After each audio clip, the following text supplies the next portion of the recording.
deputy chairman of the state of Illinois, Black Panther Party, Fred Hampton. And a lot of people don't understand the Black Panther Party's relationship with white mother country radicals. A lot of people don't even understand that word that Eric uses a lot. But what we're saying is that there are white people in the mother country that are for the same type of things that we are for stimulating revolution in the mother country. And we said that we'll work with anybody and form coalition with anybody that has revolution on their mind. We're not a racist organization because we understand that racism is an excuse used for capitalism. And we know that racism is a byproduct of capitalism. Everything would be all right if everything was put that has revolution on their mind. We're not a racist organization because we understand that racism is an excuse used for capitalism. And we know that racism is a byproduct of capitalism. Everything would be all right if everything was put back in the hands of the people. And we're going to have to put it back in the hands of the people. Everybody in the state of Illinois is going to have to be involved or even around the revolution because we're going to have one. We're going to have to do more than talk. We're going to have to do more than listen. We're going to even have to do more than learn. We're going to have to start practicing, and that's very hard. We're going to have to start learning, and you learn through practice. We got to start making mistakes, and you learn through making mistakes. We got to start getting out there with the people. And a lot of times we think we're better than the people, but that's an insult and that's criminal. Think you're better than the people. So we got to get together and learn where it's at. It's going to take a lot of hard work. That breakfast for children is something else. You ought to dig on it. Every sister in this audience. Now, every sister in this audience ought to get themselves together and come on down and help us with that Breakfast for Children program. You ought to come down and help feed them children in the morning. We have Breakfast for Children because we teach the people through practice, through observation and participation, that people can be fed free. That's people thing. Socialism is the people. You're afraid of yourself. If you're afraid of socialism, you're afraid of yourself. We know they have our pictures, we know they're looking for us, we know they want us, but we're still saying that even though we could be in a sense, as far as this system goes, on the mountaintop, we in the Black Panther Party, because of our dedication and understanding what's in the valley, knowing that the people in the valley, knowing that we originally came from the valley, knowing that our flag is the same flag as the people in the valley, knowing that our enemy is on the mountaintop, our friends are in the valley, we say even though it's nice to be on the mountaintop, we're going back to the valley.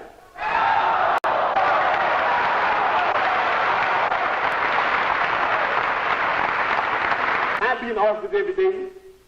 I be in the streets propagandizing every day. I be working with everybody every day. I be teaching that solidarity is the thing.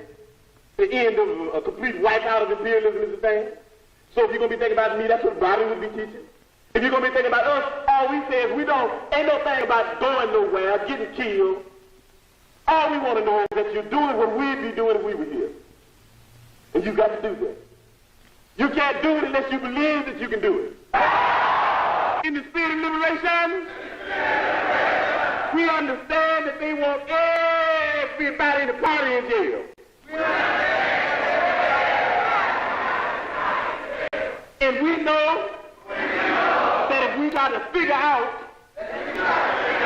and separate and divide who should go and who shouldn't go, we spend more time doing that than working for the people. So the quick solution, the speedy one, nobody goes. Nobody goes. We all stay right here.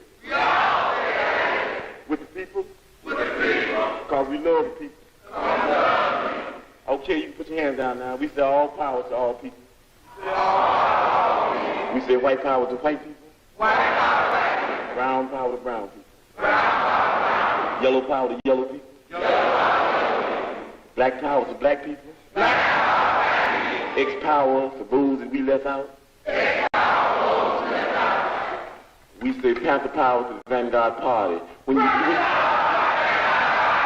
when you leave here saying the last word, before you go to bed tonight, say I am a revolutionary. Make that the last word. In case you don't wake up, then somebody might believe it and you might, end up in what they call a revolutionary happy hunting ground. Say that. I am a revolutionary.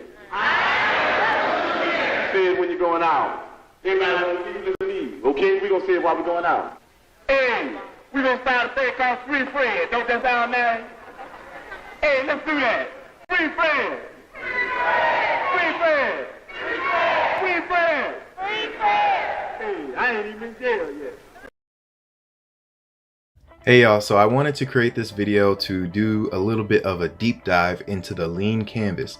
And that's because I meet with a lot of aspiring entrepreneurs and even existing entrepreneurs who, maybe have tons of ideas in their head and they're not sure how to exactly get started and test their ideas.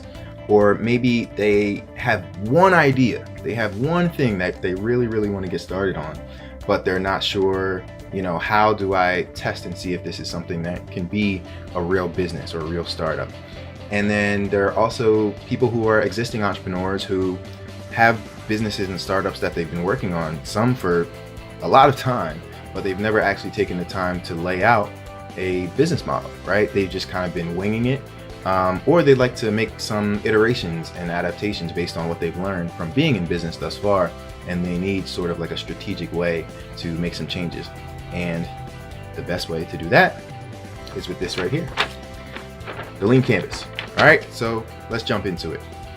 Okay, so the lean canvas is defined as a one-page business plan template that helps you deconstruct your idea into its key assumptions. All right, so let's deconstruct that sentence alone because it's very important. A one-page business plan, right? So this right here, this is it. This is the lean canvas. It's not a business plan that you might be familiar with, which can be, potentially like hundreds of pages. It's one piece of paper, all right? And it's called a lean canvas for a reason. It's lean because there's not much to it, right? But it's also for lean startups, and we'll define what that is as well. All right, so this template helps you deconstruct your idea, right? So it takes time to pull it apart and really look at the whole picture of what your idea or your startup is, right? And it breaks it down into your key assumptions about what are true, right? So your key assumptions are things that you believe are true in the marketplace, right? You have assumptions around how your startup or your idea is going to operate, how it's going to make money, what it's going to do, and all that kind of stuff, right? This template is basically a tool, and it's a resource for you to lay it out clearly in front of you with not a whole lot of other noise, all right? Now, it's adapted from the business model canvas and optimized for lean startups. So there is a more advanced version of this called the business model canvas, and we're going to jump into that too in a different video. But this one is specifically designed to help you as an entrepreneur using lean methodology to get started, right? So lean startups are companies that basically do the most with the resources that they have at hand, right? So if you want to get started with your idea and you're thinking, hey, I don't have enough resources to get started, I don't have enough money, I don't know the right people, I've never started a business before, that doesn't matter, right? So being a lean startup means that you're going to leverage the resources that you do have, and you're going to try and get started and start developing your startup in the most efficient way possible. Okay, so as I mentioned, it replaces the elaborate business plan with a one-page business model, right? So your business model is how you are going to make money, or at least how you plan to make money. All right, so this is it, right? This is the lean canvas. It's 9 boxes on one sheet of paper that you can see at a glance, right? It's deconstructing your business model into these different pieces, and it's your job to basically fill in the blank space with your key assumptions. Okay, so 9 boxes: problem, customer segments, solution, unique value proposition, key metrics, unfair advantage, channels, revenue streams, and cost structure. All right, now that might sound like a lot right now, but we're going to break it down. Every single box, we're going to go through every single box, and you're going to get examples of what should go in those boxes. All right, and basically it's your job as the entrepreneur to fill in your key assumptions, but then go out into the world and take this piece of paper, right, that you just filled out. So you're going to take it and you're going to say, okay, so I've identified these people as my target customers. These are my customer segments. Your job as the entrepreneur is to go out and prove that that's true. So you need to turn your assumptions into facts. That's what this whole process is all about. All right, so let's jump into it. So the order of how you fill in the lean canvas is totally up to you. I like to start with the problem, right? So whenever I'm talking to entrepreneurs, the first question I ask them after they say they have this great idea is, what problem are you solving? And a lot of people actually get really caught up on that, right? But it's your job to be able to articulate that to other people. And if you don't understand what problem you're solving as an entrepreneur, most likely you're not going to be successful. So you can either start with the problem box, or something I like to do as well is sometimes switch it up. And even though it's on the opposite side of the canvas, I'll start with the customer segments box, right? And I'll do that because, in order for there to be a problem, there needs to be a problem owner, right? So I like to study this thing called design thinking. And design thinking is all about designing your solution around a customer need, around a pain point, right? So to do that, you start with the customer. To be truly what's called customer centric, you have to start with the customer. And you say, all right, here's this customer, here's this person. What problems do they have? You discover what problems they have. Then you go to the problem box and say, all right, this customer has this problem. Let's develop our solution. And it's also important to note that this is an iterative process, right? It's not a one and done type of thing. It's not like you're going to fill in a lean canvas, do it once, and then you're done, right? It's like I said, you take this out into the world and you validate your assumptions.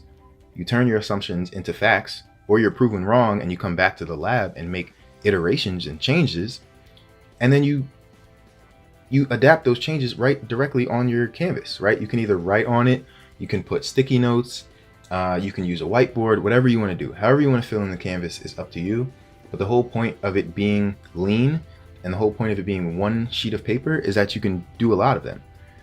So you can print this out. I like to print them out and I'll fill it in with my initial assumptions. Then I'll go out into the world, test my assumptions, come back, print out an entirely new canvas and update it with what's true, right? Erase all the things that were proven to be untrue and update it with the new things about my business model. So basically, you're never going to end this process, right? If you want to continue to make iterations and changes and make improvements on your business model, you can continue to do this over and over again. So I actually have like stacks of lean canvases for like a bunch of different concepts. Because as I said, I keep coming back to the drawing board and I keep making adaptations and iterations, and this is all about learning. So you have to keep making sure that you're making those changes. All right, so let's go into the first box. The first box, and probably the most important box, is your problem, right? So here it says list your top 1 to 3 problems. Now, depending on your idea, these could be, a number of different things. Some examples could be when I shave, I get razor bumps, right? That's a problem. Or I identify the problem of homelessness in urban areas. That's another problem. Or I don't know where to go to fix my cracked iPhone screen. That's another problem, right? So you want to list out what are the specific problems that you've identified in the world, or at least you assume to exist. Under that, it says existing alternatives. Here's where you're going to list how these problems are solved today. So hopefully you have a good understanding of the existing alternatives, but if you don't, it's your job as the entrepreneur to go and figure out how are people currently solving these problems. Next, you have your customer segments. Here it says list your target customers and users. Now, depending on the type of idea you're working on, you might call your customer something different, but we're just going to cover our bases with the umbrella term of customers. Okay?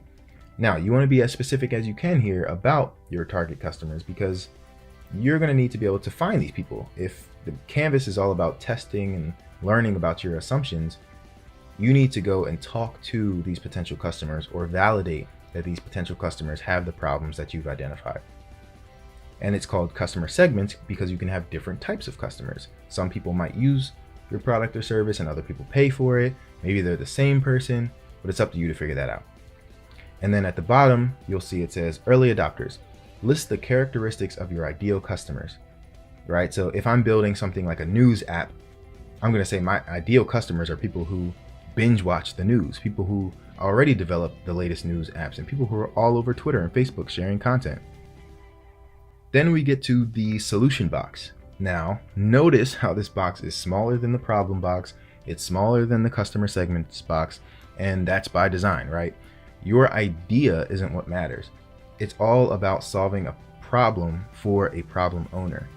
Okay, so here it clearly says outline a possible solution, right? So you can't get married to your initial idea for a solution, but you can give your initial thoughts, right? So you want to pretty clearly and concisely just write down what that is here. But basically, you're going to go out into the world, you're going to learn more about those customers and their problems, and you are going to design your solution about their specific needs. Now we have the unique value proposition. This is a single, clear, and compelling message that states why you are different and worth paying attention to. So this is basically, why should I care, or why should problem owners and customers care about what you have to offer, right? What makes you different? And then under that, you'll see it says high level concept. List your X for Y analogy. And the example they give is YouTube is Flickr for videos, right? So if I'm trying to pitch to someone, hey, I have this new idea for something. And basically, about Flickr, right? Flickr is this place where, most people probably know that they can share their photos with the general public, right? Well, now if I'm pitching this new concept of YouTube, I'm saying, hey, YouTube is just like Flickr, but it's for videos. And that's a good way to help people understand what your solution is kind of like. Then we have our channels, right? So it says list your path to customers, inbound or outbound. So you can think of this as basically all the ways that people find out about you and your product or your service, and then all the ways that you're going to deliver value to your customers. Okay, some examples of that might be, inbound channels are, word of mouth, people telling each other about what I have to offer, right? Maybe you have channels that are like digital ads on Instagram and YouTube and Facebook, or maybe you have, old-fashioned ads that are just physical ads like billboards and posters, or maybe you have a website that people know about and they go to the website and that's how they're going to purchase your product or your service from you. Then you also have outbound channels, which are the ways that you actually deliver that value, right? So maybe you have an app that people use and that solves their problem. Maybe you have physical stores that people come to and, purchase your product or your service. Maybe you have an e-commerce site where people go, they buy your product and it's delivered straight to their house. Those are different ways that basically you are going to deliver value to your customers. All right, now, revenue streams. List your sources of revenue. Now, most often, revenue streams. Here it says list your sources of revenue, right? Now, here, I'll give you this. The number one question that's always asked, regardless of how good your idea is going to be, all right, so how do you make money? Or how are you going to make money, right? Filling in this box is going to help you answer that question. Okay, so ways that you're going to make money might be we're going to sell a product, right? Or we are going to deliver a service. But you should be very specific about the different types of ways that you are going to bring in revenue to your business. Then you have your cost structure, and simply put, you have to list your fixed and variable costs. So you might have fixed costs that are, your website. Maybe that, okay, so I'm going to build my website myself. I'm going to use Wix. And to use that service, it's going to cost me $20 a month. So that's a fixed cost. I know that every single month I can expect to have to pay Wix $20. Then you might have some, variable costs, which might be, if you're going to have maybe a more seasonal type of business, depending on the season, you might need to stock your shelves with more product or less product or a different type of product, right? Or you might have a variable cost of, social media ads, which vary depending on how many views and clicks you get, right? But you want to be very specific about all the things that you're going to have to basically pay for, all the costs you're going to have as a business or as a concept. And you want to make sure that your revenue streams cover your costs. Now, this is a very important box. These are your key metrics, right? Here it says list key numbers that tell you how your business is doing. So here we need numbers, okay? You've got to measure what matters, right? And there's a book by the same title. Highly recommend it. But basically, what are the numbers that are going to tell you that you're being successful? Of course, you have your revenue, right? That's important to every business. But what are the metrics specific to your business, right? If you have maybe like a media type of idea or company, maybe there's a number of pieces of content that you need to have developed and ready to go and posted every week or every month, right? If you have an app, some numbers you want to look at are, how many daily active users do we have? How many people are coming back to our app after downloading? How many people delete the app after they're downloading? Those are things you want to stay on top of. If you have an app where maybe you provide a rating system, right, for products or a service, you want to make sure that people are actually rating those products or those services. Otherwise, it's not creating value for your target customers. And then finally, we have your unfair advantage. Now, this is something that cannot be easily bought or copied. So this is actually pretty hard to fill in when you're just starting out. And usually I definitely save this one for last, but I even struggle with this one, right? But some examples of an unfair advantage might be things that, they might be intellectual property that you have, right? IP.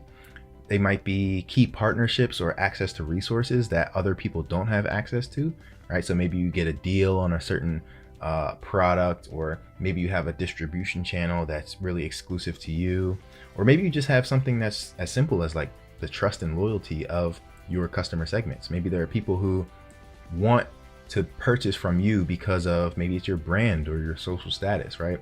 Those are things that add to your unfair advantages. And it's totally fine if you don't have any of those right now, but you want to start trying to develop some of those in the future if you want to be successful. All right, y'all, thanks for watching this breakdown of the Lean Canvas. Stay tuned for more, because I'll be breaking down even more tools and sharing even more resources to help you become a successful founder. Thanks.